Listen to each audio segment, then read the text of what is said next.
Hello again, everybody. Sebastian here with another Watch Our Runes video. So it's been a while since I've done some forging, so let's do some forging. Let's see what we can get into the account today. There are definitely certain artifacts that I'm still looking to upgrade or have multiples on, so that's why we did a little bit of AMR farming. We do have 10,000 flyless meteors to go through, and I saved some gleaming meteorites as well. See if we can complete that challenge that asks us to get an exclusive with doing one forge at a time. So we'll see what happens there. And of course, when I do these videos, I'm going to go through each of the artifacts and tell you which ones I think are good or bad, or which ones I'm using for a particular hero or a situation. Okay, so first 10 here, of course, for defenders, the Astral Obelisk is a good one to get, especially since it's someone that you want that rage region to come back really quick on. And this has become my second favorite one for defenders, so we'll certainly have it. I already have 2 euphoric orbs leveled, and I use them for battles where I want a little bit more attack speed with my healer. So if it's a healer that has a long range and can pretty much encompass the whole group, then that's who it goes on. Well, Excl, best artifact I think by far right now, and this one is always the one that we look to and go and do comparisons against with all the exclusives that are being released. The Bloodlust for the defender, this one is not something that I really have looked to invest in. Mostly Astral Obelisks and Bastion Rings is what you want to look for. Let me see if there's anything in here that I would look for. I think that this one mid-game, the Northern Will, just to get you some extra HP, that would definitely help with the survivability, especially if you have like an Assaulty or something like that.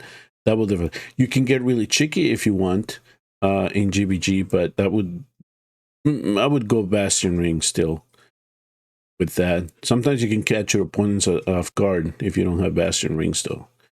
So that's pretty much it. So I'm not gonna go through each one of them, but I just want to highlight a couple of them as we do some of the forging here. So we got the stinker out of the way. A lot of yellow here. There's nothing here that I would level.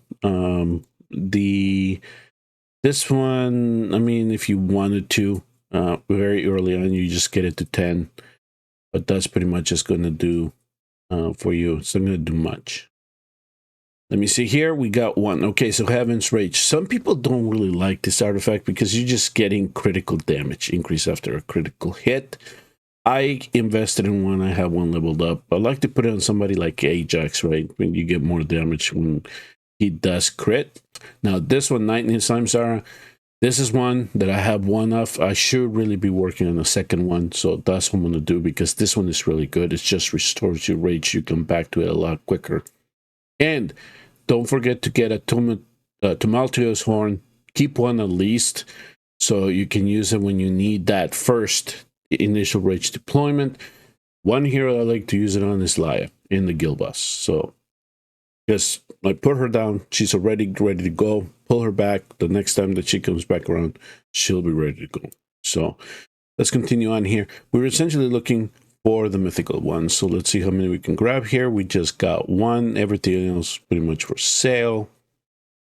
Let's keep going. There is the Realm Tear. So if your fighter is going to be at a distance, hitting people, this is the one that you want. If you don't think you're going to take damage, you want to go look for the Blade Disciple.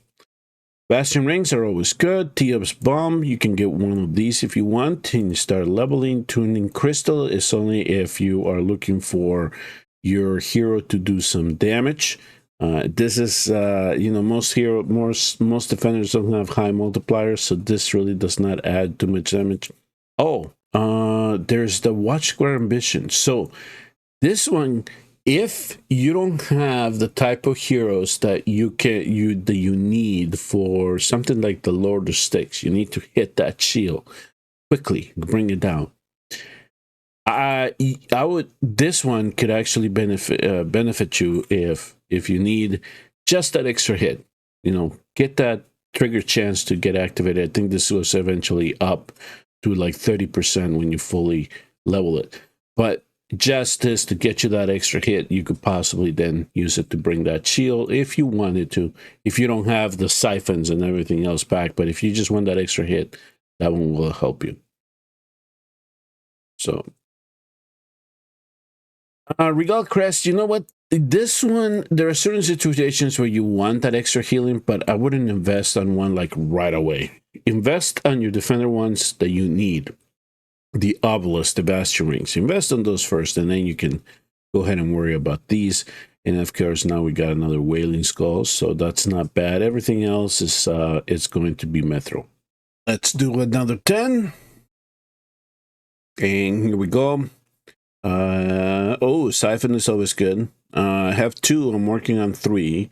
Scarlet Hunt, I have 1 working on 2. So that's what I want. The Elysian Epithet, you know, of this one, there's only 1 that I'm going to work on that I have slightly leveled. And the only reason for that is because I have Gwendolyn in the account. Gwendolyn's healing effect actually is the one attribute that yields how strong her shield is going to be. So that is why I use it. Here's another one that doesn't show up frequently. That's the White Tower Trinket. Now, for this one, this is kind of like a budget Tear of Twilight. It's something that I suggest people, if you don't have it, if you don't have Tear of Twilight, you're not swimming in Tear of Twilights, keep a couple of these, okay? And then level it up based on how much farming, you have to make the determination based on how much farming you have of where you're going to invest it. This is kind of one that is cheap, but you have to make sure that it's a mage you're just going to have on the side and it's going to be by itself, because if there are no adjacent allies, you're going to get some extra speed. But aside from that, you're just deploying it with the increased attack. It'll give you a little bit of damage. So that's a legendary one that I would invest on if you just don't have all the Tear of Twilights in the world, or if you think your account is cursed in getting them. In fact, I don't even think we've seen one so far. Okay, so out of here, we went through Nightmare Sansara, so we got 2 good ones here, and everything else is going to be Methro. And, okay, King of Wisdom. This one, you could have a couple of rounds if you wanted to. I have one. Primarily, I use it mostly on healers, but the Scarab is coming into play now. So if you wanted to, you could certainly, it's not a bad idea to invest into one. That's really the only one that I see. And I see I have another Bastion Ring here. So we are going to be working on our Bastion Rings. That's the big thing here. And talking about the Golden Scarab, there it is. We get some attack, increased attack, rage regen with that one for healers. That's very good. We got another Realm Tear. And I don't see anything in here particular good to chase. Everything else can be Methro, especially if we're starving for it. Book of Horror, the Tome of Horror. You know, this one, until Shamir's exclusive came into the game, I would say this one would work well on for him, but I'm not going to rush now to get one leveled up. If especially if you have Shamir's exclusive, which I do have a copy of. Siphon is always good, so we'll keep that. So everything looks like Methro. Everything else is Methro. Let's keep going here. Let me see here. We got, okay, so the Unfortunate Skull. I wouldn't recommend this if your mages are going to take damage, because they will get more damage. AoE damage is increased by 25%. We have the other ones, the ones that give us increased attack. That should be enough. I wouldn't prioritize this unless you are really desperate to level a mythic artifact for a mage. And that would be it for that. All right, keep going. Let's do another 10 here. And ooh, we got Reaper's Emblem. This is good if you know you're going to be killing people. This is one that I like to use in Hatsu for Arena, knowing that she's going to kill people, unless you have her exclusive. We finally got a Tear of Twilight here, so finally the RNG plays there. Sharp Shooter's Crest, of course, AoE Marksman. That's who these go to. And of course, we got a golden scarab there. So pretty good hit on that one there in terms of artifacts that we like to see. Okay, so another round of Methro here. And a couple more King Wisdoms. So that's pretty good. I'm gonna have to check my Scarlet Hunt. I have one leveled, and I think that's pretty. That's enough for now. I think. I don't think I need two. It's not. I don't have like a set of bleed heroes that I'm using together in to clear some specific content. So I think one of them can just use it. Another Tear of Twilight here. Another King Wisdom. So at least we got a couple of Tear of Twilights there. And, oh, okay, so here are some of the new artifacts that I've been looking for. Talisman of Resolve. I'm still working on my first one, so this is why primarily we're farming AMR to get this one. And I need one with the key that gives fighters extra HP, because I do have 2 fighters that you can build in the tank in the account. And that's the artifact that I want to put on them if it's not the Lunar Visor. So everything else here is going to be sellable. For this one here, it's just, this one I don't particularly find it, because how often are your mages going to be shield unless you have like a specific northern composition? Nothing else in here is looking appetizing. So at least we got that one. So that one's good. All right, let's do another 10. Let's see what goodies we can get. Of course, I'm looking for the new ones for the fighters. I think everything here is going to be Methro. The Luna's Advisor, certainly one that you may want to keep 1 or 2 of or build eventually, because this one provides an extra block, and we're getting fighters now that can be hybrids. You know, if you want to use them as a tank, like Jira and Elder, then this is something that could benefit them for just to get that extra block. Oh, and by the way, if you are thinking, why aren't you showing us what you're selling? I'm saving you. Trust me on that, because the last thing I want to see in the comment section is you sold the Tear of Twilight, because that tends to happen when you farm a lot.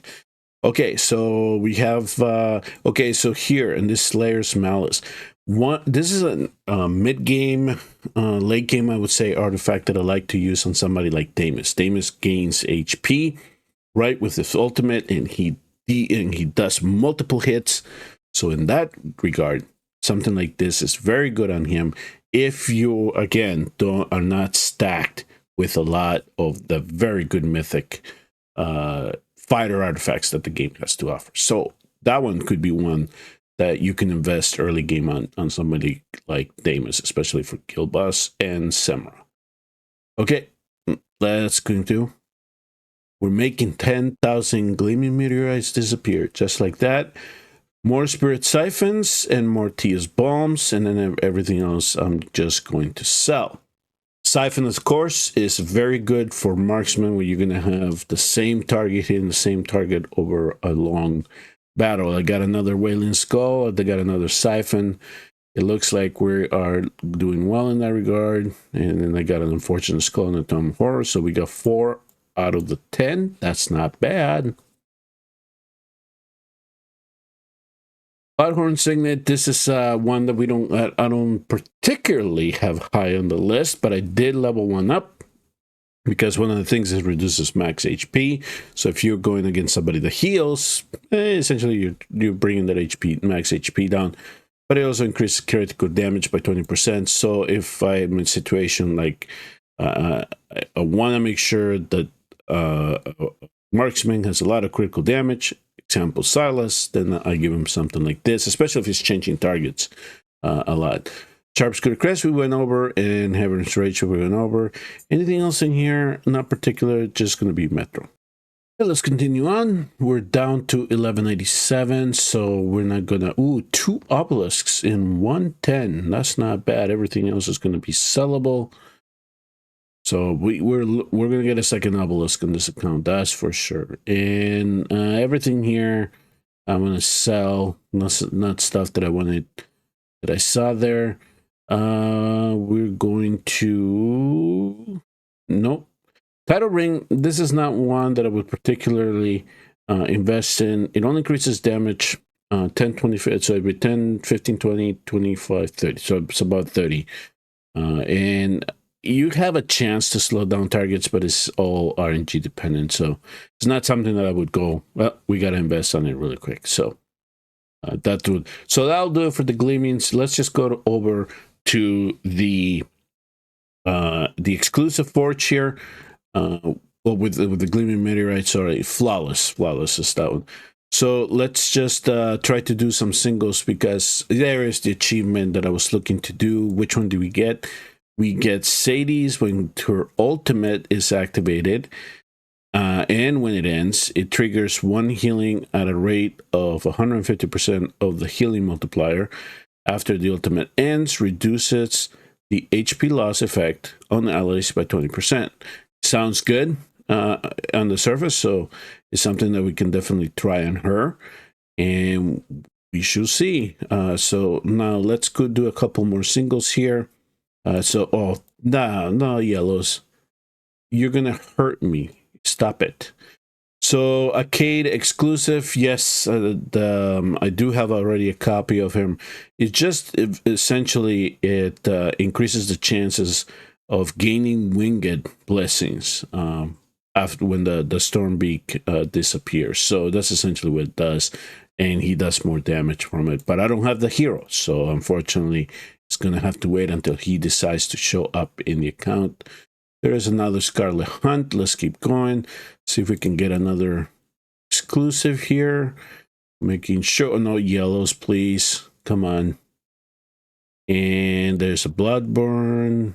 Let me go here. And Amulet of Art. This is not bad, actually, for somebody that can deal magic damage. I like this one on Falcia. That's primarily who I put it on. Magda can benefit from it, unless you want to put Realm Terror on her. Let's do one more single in this one, and we got a tuning crystal. Okay, let's wrap it up with 2 10s for the Gleaming Meteorites here. And we got an exclusive. Oh, yes, we did. We got regulars exclusive. During the ultimate, increases the hero's max HP by an extra 20%, and the max HP of allies within the ultimate range by 10%. This is actually not bad, especially if you don't have a swarm coming at you. You'll need an extra block. Definitely in certain situations, I can see this being very handy. In terms of the other mythical artifacts, everything is usable. Again, the unfortunate skulls, I would just level these up if you're not getting enough Tier Twilights to do any damage. Horror is something that I would not invest on right away. Tia's Balm is something that you could use at 10 or 13 just to get you by until you start investing into the orbs and the golden scarab, and then you can keep going. I have the Sen. It gets a lot of slack, but we do have some AoE mages that can use it, especially if you're not swimming like in Realm Terrors or Blade Disciples. If you want to get some extra here, you can essentially level one up midway and use it. So I have one leveled up because there are some situations where I rather take advantage of the AoE skill over anything else that the hero offers, like Magda, for example. Here we go. Last 10 exclusives, please. We got 2. One is meh. Bummer that they put this at exclusive now. But it's Celis's. Celis's needed rework before we can talk about thoroughly investing in one of these. We used to invest it when we did not have too many anti-heal heroes. We are getting more into the game. So this one is not deemed as crucial. We're not using Celis anymore. So, but we got the Devil's Gaze. We got the Devil's Gaze. I just recently added Twinfin to the account. This is a very good one for him. So finally, we got something that I can test at 10 with him. And then we got 1 key of the Forsaken with all this fortune that we did. I was hoping for a couple more copies, but we did get one. So it's something, like I said, this is going to go into my hybrid fighters. Those that I can build tanky and they can sustain fights. So If I don't need the extra rage from Abomination exclusive, this one is the one that I'm going to be looking to. And Jira and Elder are going to get one. This one is actually coming in to be essential in situations where we need our heroes to be healing themselves a little bit based on the damage they're doing, and where we might have a little bit of problem healing them. Gear Dungeon 2, there's this particular situation. If you have Hatsuit, where you can place her on the top and she can self-heal with this, and we don't have to really worry about making sure that the healer extends all the way. But yeah, this one is actually coming into play now with the Gear Dungeons into effect. So that'll do it. This is what we got from all those Meteorites that we farmed, that we accumulated. We got some very good artifacts. The account did get an upgrade, and that is essentially what we look for. If you did appreciate the content of the video, if you learned something, please do remember to hit like and subscribe on your way out, and I will see you all in the next Watch Our Realms video.